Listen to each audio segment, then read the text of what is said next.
but that's okay. Share again.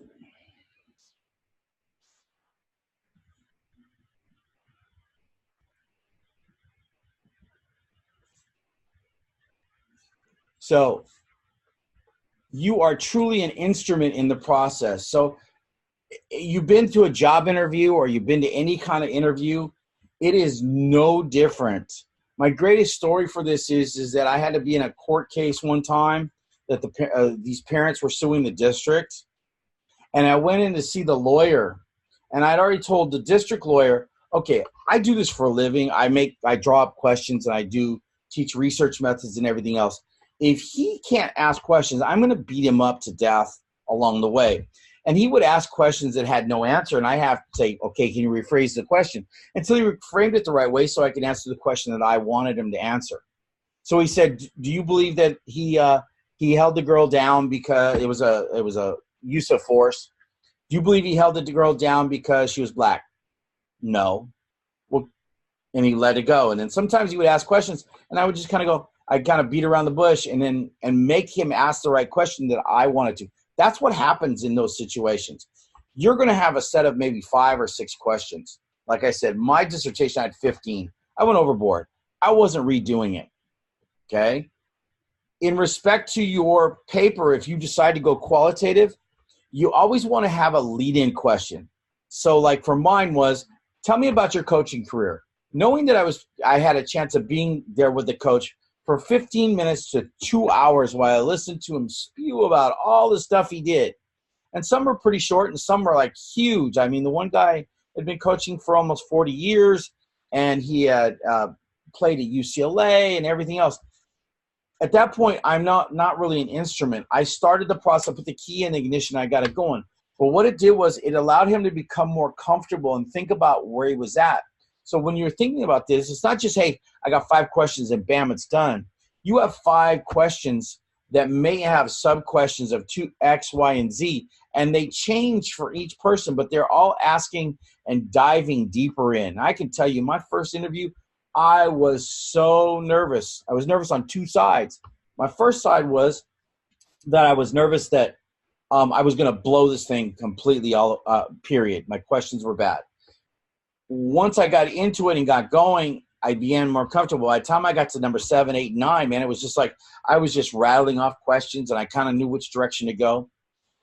If you go down a little more here, and this all talks about survey and everything else, where's the rest? Oh, I'm sorry. I got to change over to the other one. Where's chapter 9? Right here. So and this is actually in this week, so you have this, or you should have downloaded the book. There are characteristics and things that happen during there. So this portion of it, I'm gonna bounce back to researcher as an instrument, because that's the first and foremost portion, because I got kind of tangent there. Right here, researcher is a key instrument. Qualitative researchers collect data themselves through examining documents, observing behavior, and interviewing participants. That's where you're at. You're interviewing. They may use a protocol, an instrument for collecting data, but researchers are the ones who actually gather the information. They do not tend to rely on questionnaires or instruments. And then as I slide down more, this is a section that you really need to focus in on when you're looking to write this section this week on the researcher's perspective. This is kind of a great blueprint for it, okay? Be it that you're an instrument, different than on the other side, you should have knowledge of your situation. So in case of mine, in case of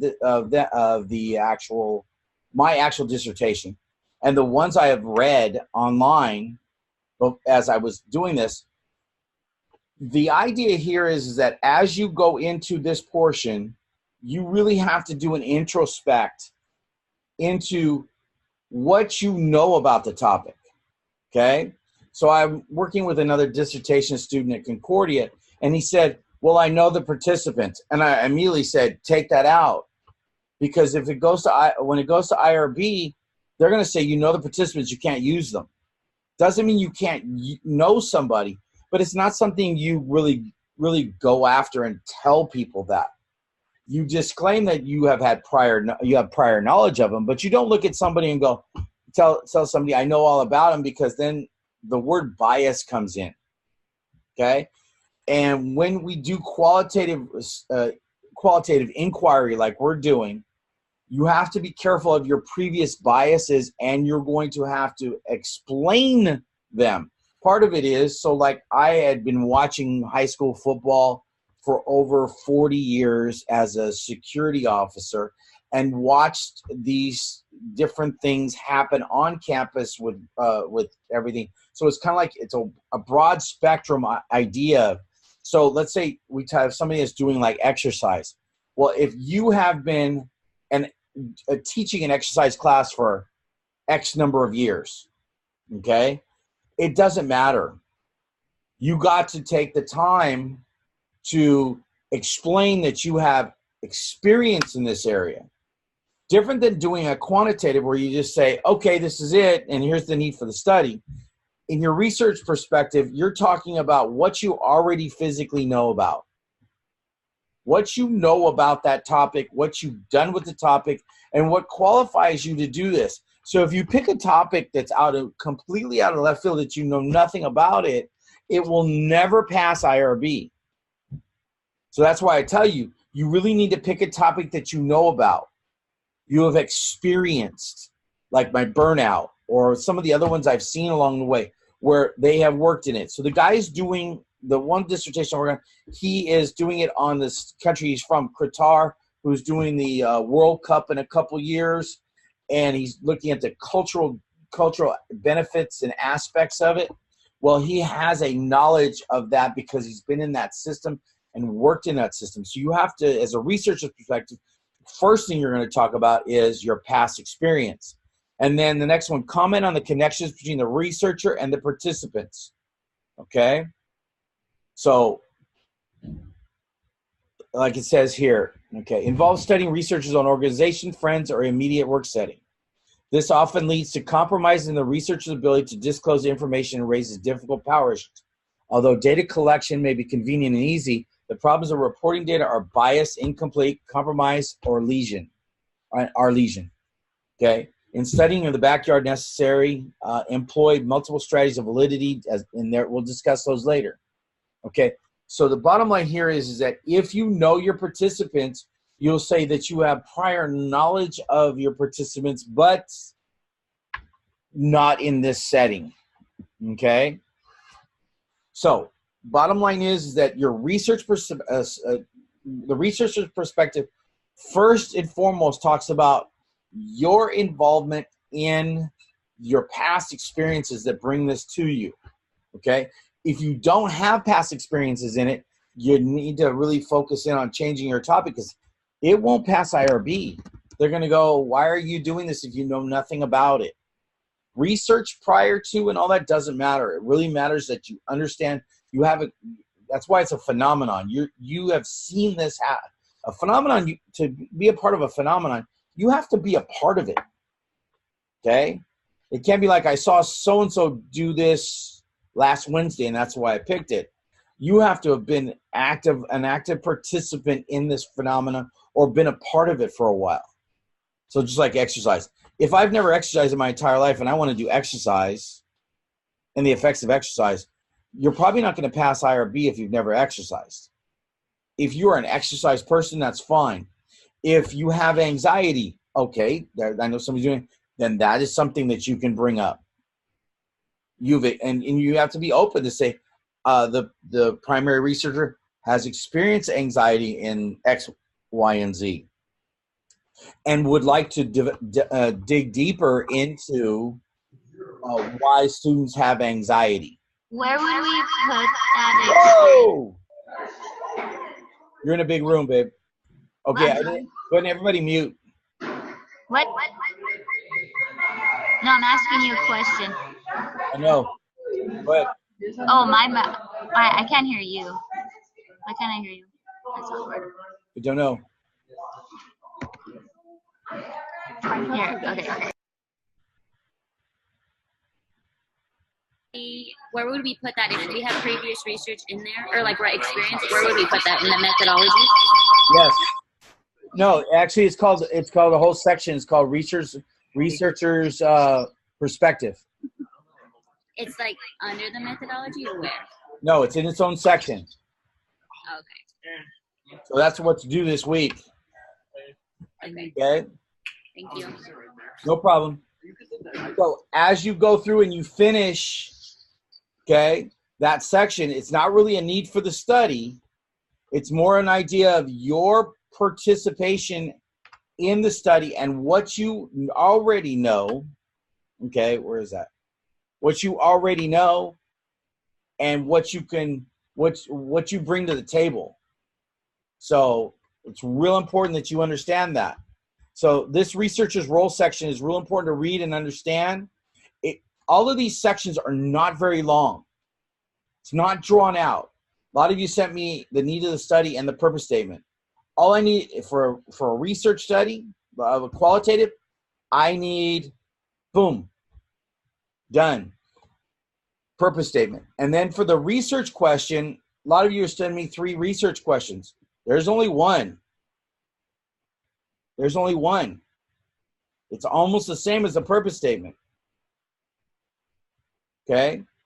So my research question for my purpose of the statement for my purpose of this study is to examine the experiences of high school coaches in and their pregame ritual. High school football coaches. My research question is, what are the experiences of high school football coaches and the pregame ritual? Straightforward. Okay? Your research questions should be straightforward. Your purpose statement should be straightforward. It should have your participants. It should have what you're looking at. That's it. It's not long drawn out. It's not multiple. So on mine, like I still did the ABC. I didn't need that. I just needed one. Nope. It's very straightforward. Okay. Now, what was your topic? I did the experiences of Christian college coffee houses. It's just straightforward. Everything goes from there. See, the thing is that you don't know what your answers are. When you do the quantitative side, you know what you're looking for because you have the 3 themes to work from, correct? Mm-hmm. When you do the qualitative side, you have no idea what you're doing.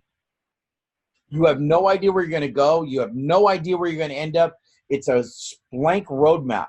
You have a series of questions that you're going to ask, and you have no idea how the person on the other side is going to answer.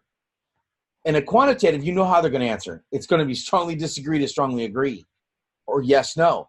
Here, you have no idea where you're going to go. You have no idea what answer you're going to get. Okay, so and this is where it's called, this is where you have to set aside, when you go to do your actual questions, you're going to set aside everything that you know and focus in only on what they're talking about. Okay? And the reason for that is you lose tons of the bias, because when you're done, you're going to look at that from an objective mind of what they're saying. Now, in a real paper, you would take those things and you would match them with something that's happened in the past, either positive or negative, whichever way it goes. Okay, does that kind of make sense? Everybody give me a thumbs up if you understand that. Okay, so the other part of the methodology is there's really only 2 ways to go. Purposefully select your participants, or that's your sampling method, or it's a purposeful sampling method with a snowball sampling method. Real simple, purposeful. You must qualify your people. So the idea is, some of you are turning your stuff, so I'll show you very carefully. Very first and foremost, if I'm talking about exercise and I have to have my inclusion criteria, 18 to 24, and the reason being is because we want them to be college students, okay? And then the other part is that they have to be active, exercising 3 times a week. I just threw that out there. Might have been 2 or 3 times a week.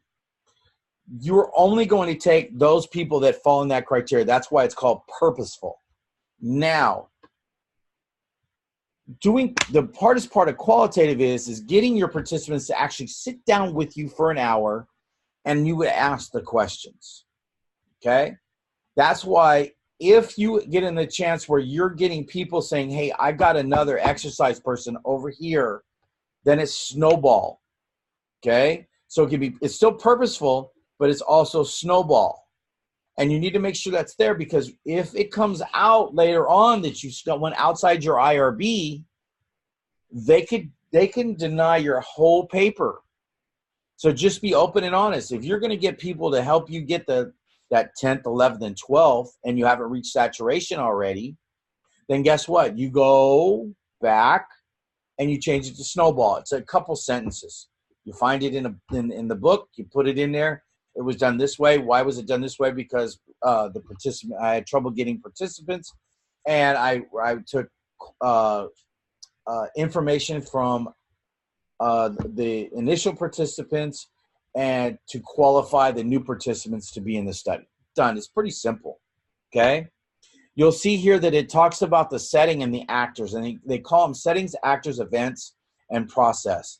This is where you need to, when you're setting this up, you need to be very recipe oriented. No fluff. When it talks about data collection, it's how you're going to who are your people? Where are you going to do this? How are you going to do this? Are you going to use a tape recorder? Are you going to write notes? All these things have to be labeled out. Okay? And you can see that here. And if you go down here to where it says interviews, this is a pretty good idea what you need right there. And then I slide down a little bit more, and then it talks about interviews. And then it talks about recording procedures. Okay? So if you're going to tape record somebody, so in the same idea, if I'm going to do an interview with you, I have already pre-qualified you. You're still going to have a demographic survey they're going to fill out after they do the consent form. Okay? If you're going to be doing them on the phone, then you need to say, if you're going to do phone interviews, then you have to write out a whole nother set of ideas, because you're going to have to email it to them or give them the consent form, get the consent form back. Then you're going to make sure it's approved. Then you're going to have the interview on the phone, and then, so on and so forth. And it goes from there. Okay. The next step in this, if you're doing it face-to-face, you're going to give that to them. You're going to have them read it. You're going to ask them if there's any questions they have, and then they're going to sign it. And then your next step, of course, in the data class is to tell them about the tape recorder, and then start the interview. And always at the end, you always say that you're going to thank them when you're done. Okay? I don't know why we always have to put that in there, but I guess it's to be polite. But it's what you're really doing when you're doing it. Okay, so you really got to be very, very concise when you do this. Okay? If you label it out correctly, you nail it straight out. And what you want to do is you want to look at it write it, and then look at it from an outside person. Does this make sense of this is going to be actually be able to be done? Okay, once that's done, okay, and you sit down, this line right here, you're doing a semi-structured interview, auto tape or use an audio recorder for the interview and transcribe the interview. So when you do the interview, you have to transcribe it. Now there's two ways to transcribe. You can listen to each one, or you can and make notes, or you can transcribe it, and then you turn around and you're going to, and that's another section. I don't want to get too far ahead. So the next section down here talks about your interview protocol. And right here, this section right here is great for you to take and actually use as an outline. You cannot copy and paste this. It's called plagiarism. When you paraphrase this, you need to make sure that you're using Creswell and the year and everything else, and then you'll see this. And then you get into data analysis and interpretation, which is a whole nother day. Okay? Right now, you need to do your researcher's philosophy, and it should take you probably 15, 20 minutes. Think of the need of the study and change it to what you have before, what knowledge you have before, and what you bring to the table to be a very, very solid interviewer for this topic. Okay? I'm saying a paragraph at the most. Okay? Be very concise, be very open. Okay? Because they'll catch you up. The IRB committee there does a whole bunch of IRBs every year, and they're going to know if you're kind of fluffing it and kind of leaving it kind of hanging. Does that make sense? Okay. So moving down to that, then I need you to start working on your methodology. So you have the stuff that's in there in, let's see, where is that? It should be right here. Okay. Where you'll see this section right here. You'll see this number 1 especially. Okay. And then you'll see down here, this is a definition of it, and make sure you're using Percy and Costair as your a citation. Okay, and then you can start working on your data collection using what's in here, which is very light. Okay, and using what's in Creswell to build a solid data collection area. And I'm going to leave it at that, because then the next section down is going to be your data analysis, which is a much bigger picture to understand. So let's just talk for a second about, well, okay, Jeff, we're done with the quantitative side, which has its ups and downs, and we have the ups and downs of the qualitative side. The ups and downs of the quantitative side is that there is a small chance that when you're done, you have absolutely no data. You have nothing that works, nothing that comes out. Everybody put a 3 or a 2 or whatever, and all of a sudden you have a disaster, which means you got to go back and redo everything. Okay? Or your questions are not strong enough to garner the information that you need to finish your paper. Very dangerous. Okay? On the other hand, everything works out. Everything's right in front of you. Just like I always tell you in our statistics class, everything's right in front of you. You can find out your information. You get great conclusions. You have a great finish of a paper, and bam, you're done. Okay? Positive and negative. Positive and negative on the other side is, first off, you're always dealing with flaky people. Just be honest. Oh, yeah, I'd love to do your interview. And then when it comes time, if you ever sold anything online, or you ever sold anything by the phone, oh, I'd love to buy that. Hold on, I'll call you back tomorrow. And they never call back. That's the kind of thing that happens. Okay? Other negative side. Your questions are not strong enough to draw out enough information. And I was on a research team where the questions were just horrible. I didn't write them. It was on concussions, and it wasn't strong enough. So since it wasn't strong enough, you didn't get any information. Okay? So your questions are probably the most important key in this. Getting your participants to sit down with you are the second one, making sure that all your audio tapes are working, so you don't have to do it again, because you do it again and you're not going to get the same answers you got the first time. So your first time is always your best. So multiple things. I had a little tape recorder. I was taping on my computer, and I was also taping on a little portable digital recorder. I had it completely done. And what I'm going to do is I'm going to send you, when it's time to start in a week or so, I'm going to start sending you some audio recordings of my interviews, so you can kind of listen to see how it goes. If you did a structured interview and you called it a structured, you can only ask the questions that you're asking. Whatever you tell them. If it's semi-structured, that means I can ask you a question and a sub-question. So I ask you a question like, what is your experience at San Diego Christian? You get to talking, and then all of a sudden something pops in my head where this question will really go deeper. And I said, well, tell me about your Christian, how your Christian walk has changed since you came in. Well, that can be a whole nother section. Okay. You want to try to ask those sub questions to every person. So you want to write down the sub questions so you can do this. Okay. So that's pretty much that in a nutshell. Okay.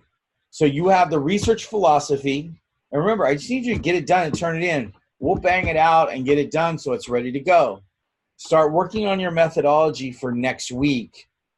And if you have it partially done and ready to go, we'll be able to, by next week, be able to bang that out and head into your data analysis and start to work on that, because that'll take about a week of you kind of understanding it. The last thing I want to talk about in this section, because I want to go over a couple things in the classroom real quick, is that it is very important that you, if you have your topic and you have everything, that you start to think about your questions that you're going to be asking. Remember, you go back to that research question. That's what you're answering. So what are the effects of caffeine in a coffee house? I don't remember exactly what yours is. You're asking questions that go to answer that question, okay? That does not mean that you can't go outside of the realm of going right to there. You could ask a simple question of, do you frequent coffee houses a lot? And the answer to that would be a yes, no. That would go into your sub question. What draws you? What are the things that draw you toward going to a coffee shop? And then the next thing is, your next sub question could be simple as, okay, so these are the things that you do. And then from there you can just delve into anything that really comes up, because the more information you pull, the more you do. Now, like I said, those sub questions that you come up with, you really want to take great notes on those, because now your next person you want to do this with, and the next person you want to do it with, and the next person till you're done. Now, sometimes, go ahead. Do I, like, for like the question wise, so do I do like the yes and no question? And no, I mean, I use that as an example. Some of your questions are going to be, so let's say you're the coffee house person. If you ask the question of, what are the things that draw you to the nest? And they start talking and they get into, well, we do a lot of Bible study. Your next question is, okay, why is Bible study so important to you when you're in the nest? I'm just kind of making this stuff up. Yeah, yeah. Mm-hmm. They're very straight but very general questions that start the conversation. That's why the icebreaker is so important. If you make a connection with the person across and they trust you, they'll just start spewing information. I mean, I had these college coaches just talking and talking. Some of my interviews were one of my interviews was 2.5 hours. He just kept talking about different things that he did and didn't do and that. And I really just kind of sat there, nod my head, yes. Okay, I think we got that. Moving on. Next question. Boom. All I want you to do is, I want you to worry about your sub questions. All I want you to worry about is building me 5 solid interview questions. Okay? Because you're not going to do this survey, I want you to come up with 5 solid questions. Because if you can build 5 questions, you can build 50 questions. Does that make sense? So it's real short and sweet. Now, if your questions don't go deep enough, I'm going to send them back and I say those are weak. Keep going. So the sooner you get that turned in and figure out what you want, boom. I may have to have a phone conversation with you to get more information so I understand it. But we want you to leave with a good idea of what good questions look like. And that's in week 11, right? I think. Yeah. Okay. And then right now for week 9, all we have to do is our annotated bib, and then. Yeah, I'm doing that. Hold on. I'm going over right now. Your first annotated bib is due. Research philosophy. You're going to start working on your methodology. Okay. Think of it as in the same lines as before, but you have to shift just a little bit because of the qualitative.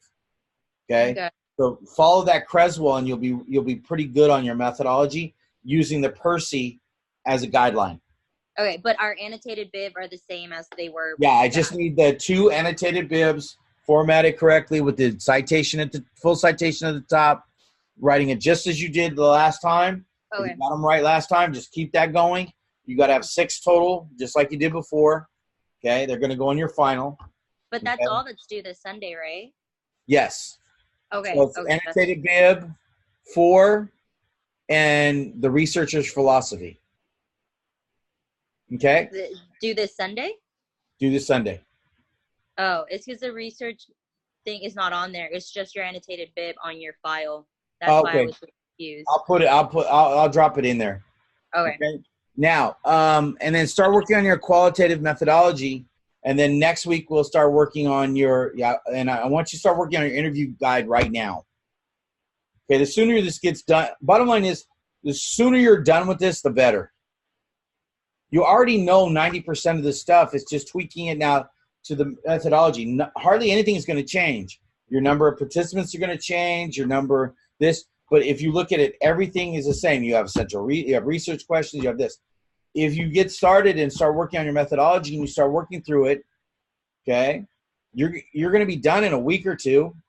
All you got to do is do your 6 annotated bibs. You see the participants draft. It's going to be a couple sentences, okay. The interview guide is 5 questions, and then you're moving into the reliability and validity, and then your ethics, and then your projects due that week. Okay? In terms of what you have to turn in for an IRB here, okay, once you finish your questions and your consent form, okay, for some of you, you're doing the same exact thing. So your consent form is just that. I need the whole thing again. So you're going to have a consent form, you're going to have your 5 questions, you're going to have your IRB, and you're done. So the sooner you get started, the sooner you get done, sooner we can have our one-on-one meeting to go over everything. So again, just as the first time around, once I'm going to post probably this week your full IRB for the second one if I haven't already done it. Okay? And once it's done, once you get your stuff approved, you copy and paste it into that document. You don't rewrite it. Some couple of people rewrote the whole thing. So I spent all this time revising it. It's in there, and you copied and you rewrote the whole thing. Once I approve it and tell you it's good, it gets copied and pasted into the IRB. Okay? So when your research philosophy said you get your points, okay, and it's done and there's no more revisions, then boom, you're copy and pasting the IRB and you're moving on. Get to participants. You're going to talk about the participant. Once that's done, you slap it in there. Once your annotated bibs have been edited and everything else, they're going in there. And then you just keep going, and sooner or later the paper's done and you're ready to do your second PowerPoint. Okay? The ethics and everything else is outside of your actual paper. Is outside the paper. Those last 2 weeks in module 14 and 15, those are outside. You need to understand those, because I'm not sure when you take yours if that's not now going to be in the IRB, because the IRB is going to change. But you have everything that you need. Okay? I'm going to be adding in week 14 one other section, okay? That's going to be a video that's going to show you, or we'll probably be in class, but if we're in class, I'm going to go over the actual parts of your paper, okay? We need to talk about introduction. We need to talk about abstract and some of the smaller things in the paper. Understand, you never write your introduction before doing the paper. You're spinning your wheels. The reason is, especially in a capstone or a master's or a doctorate, if you go and try and write that thing beforehand, you don't have enough knowledge. Finish your paper, then when you go back up, it's very easy to hit those highlight points and draw people in, okay? So we're going to talk about that either week 14 or 15, okay, on that day. As soon as your IRB is completely done, you are to email it to me, and then we will set a time for a one-on-one Zoom meeting where we will go over your whole paper, line by line. Okay, if you want to just go on your own, that's fine. It means I don't have to have a meeting with you, and whatever happens, happens.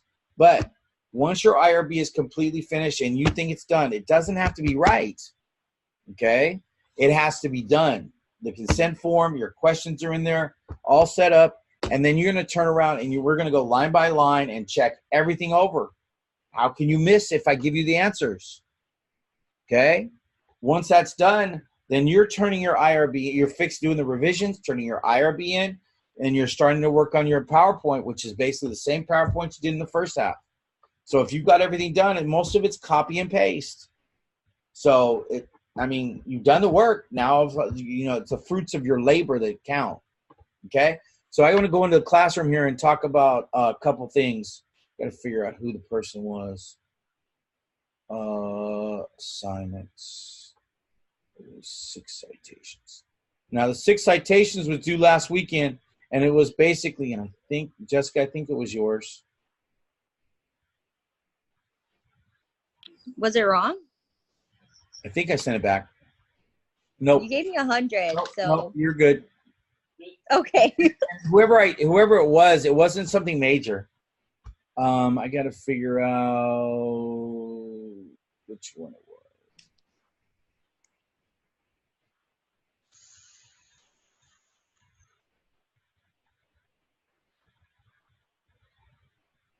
Let's see if it's this one.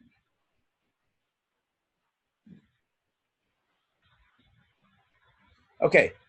A lot of this stuff is really good, but I want to go over it again because I need you guys to be much better at APA.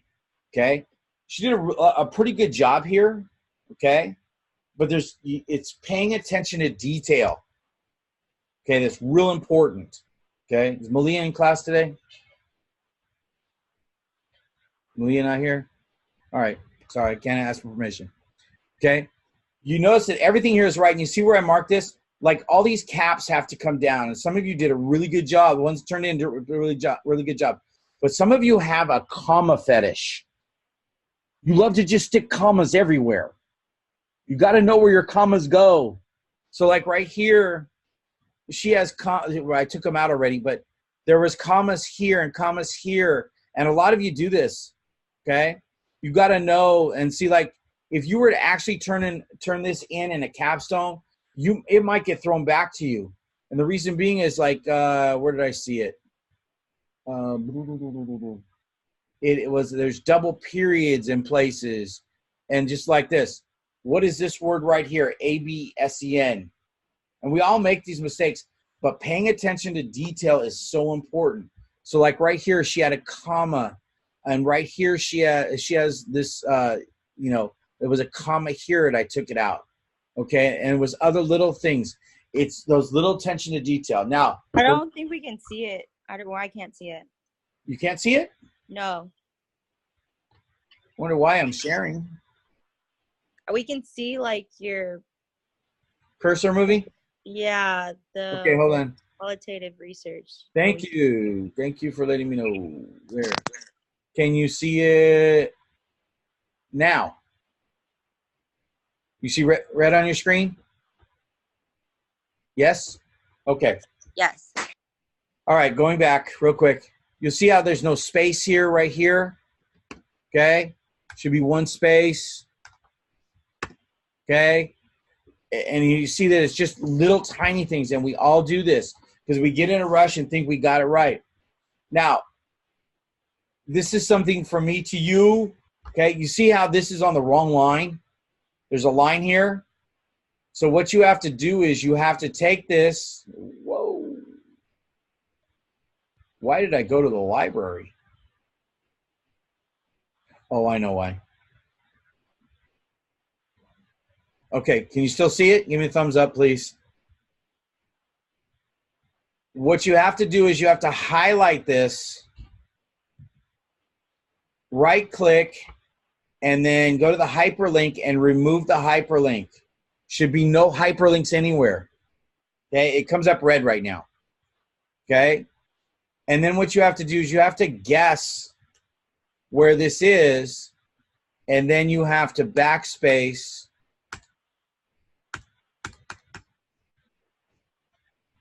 And it should all be, they should be completely even.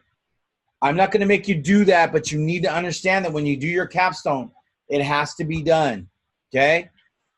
She did a really good job on everything except for just the little tiny details. Okay? But you see how these are on the wrong line? Okay? So it needs to be moved up. Okay? But other than that, most of you are giving me really good stuff other than just little tiny errors. Okay? That's number one. Now let me stop sharing again and see if I can bring up the classroom. Where is it?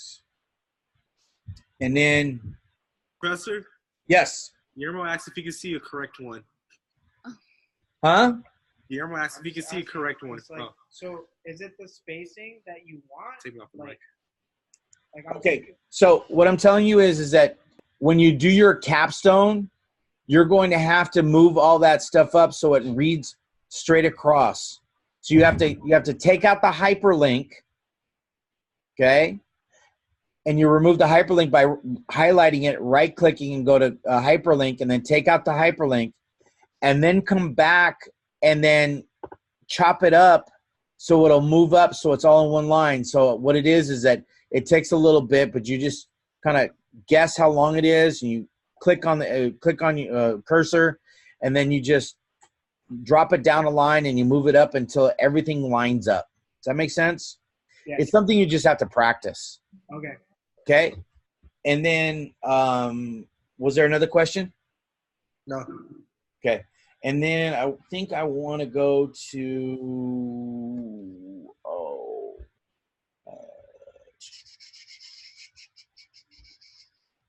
the research philosophy is already there.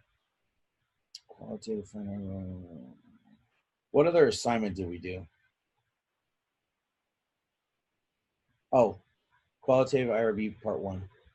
So those of you that have turned it in, you guys, it's a title. I don't have any other way of saying this other than this way. Your IRB title has to be capped. All the big words. Doesn't sound professional.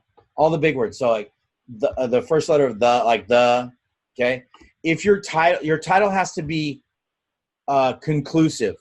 The experiences of college students and anxiety, okay? Or the exploration of the experiences, okay? It needs to be full. You just can't, you got to have your participants in there, and you got to have what you're looking at. And most of you did good, but you got to cap all the big words. It's a title, because that's the way it's going to go into your paper, okay? All right.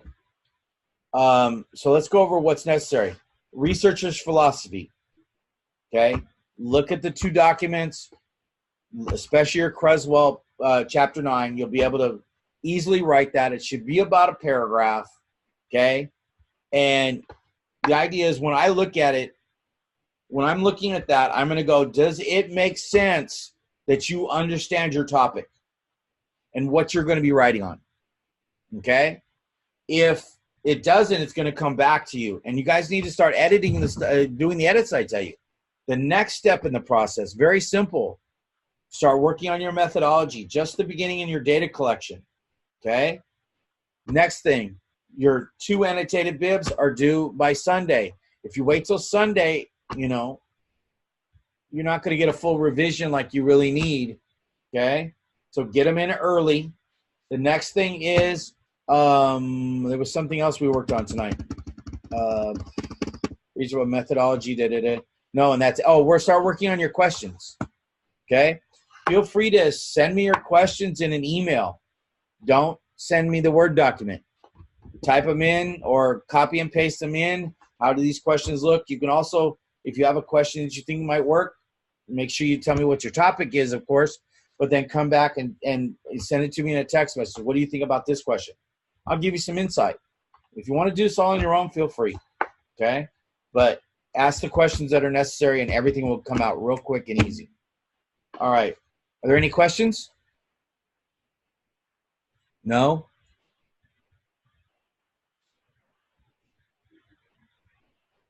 Is everybody good? Give me your thumbs up. I don't know who that is.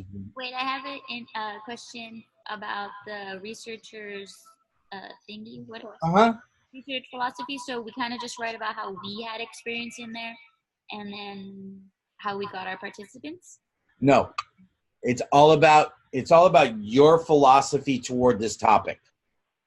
Meaning, Basically, you're telling me why you not only why you're choosing the topic, but what do you bring to the table that makes this work? So if I was to write on, let's say, electrical engineering, okay, how does an electrical engineer feel about their job? I don't know anything about that topic. So for me to write about that topic, now you say, why do I have to do that? Well, it qualifies you as an instrument now. Some of the things you do in here qualify your participants. Sometimes it qualifies you. And especially when you're doing a qualitative study, you're qualifying yourself as a participant in the interview process. Does that make sense? yes. So, writing the words, well, I worked in this field for 5 years. That doesn't work. It's like I worked in this field, and really go into detail as to the things that you understand about your topic and you have either witnessed, done, or been a part of. Does that kind of make sense? And you always write the primary researcher. You don't Primary researcher. Okay? Not the word I. Yeah. Okay? Not the word I. It's all about the primary researcher. Okay. Okay? Got it. Are we all good? Thumbs up? Like your shirt. Hey, thank you. Brand new. Brand new. So, all right. All good? Yes. All right. Any questions? You better know my phone number by now. I have it right. All right. I'll send Got you you the on speed recording. dial. You're number 8. Awesome. I like that. I'm not even on speed dial with my wife, so. Coolio? Julio. All right. I will, Julio? as soon as I get this downloaded and that, I'll put it on YouTube and I'll send it to you guys. Great. Thank you. All right. Wait, Julio. like, did you record all our faces? Why? You know what you Well, I look just like. want to know. Can you see us? You can do it. Ah! To prove it? I'm blind. What happened? You asked for that, did you? Jessica, you asked for that, right? No. Yep. There. Ah! Anyone like just mooned you? You should do- Like, Nobody Wait, do else you is have a gonna dog look in at class? it. Do they have Is a he dog the in one that class? is? Do you want me to? You want me to put it on Facebook and Twitter and everything? No. I just want a roll call. Magic trick. Can I take a screenshot of all of us? Wait, yeah. Wait, Professor, can you just do like a roll call so you know everyone that's here? What? You do like a roll call? No, Tyler. you do a roll call right now. Who? I have Ethan, Jessica, Peyton, Allie, and who else is here? Me, myself, Guillermo, Jared? Jared, no. Guillermo. Michelle. Who's You're Allie? almost done. You're almost graduated. I swear. Who else? Everybody? Is that everybody? And Skylar. And Oh. Sam. Oh my gosh. Oh my gosh.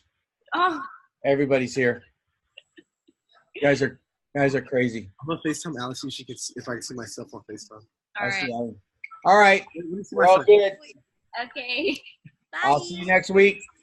Bye. Question is, do we want to do another online or do we Yes. want to do face-to-face? Yes. Yeah, that Do one. it.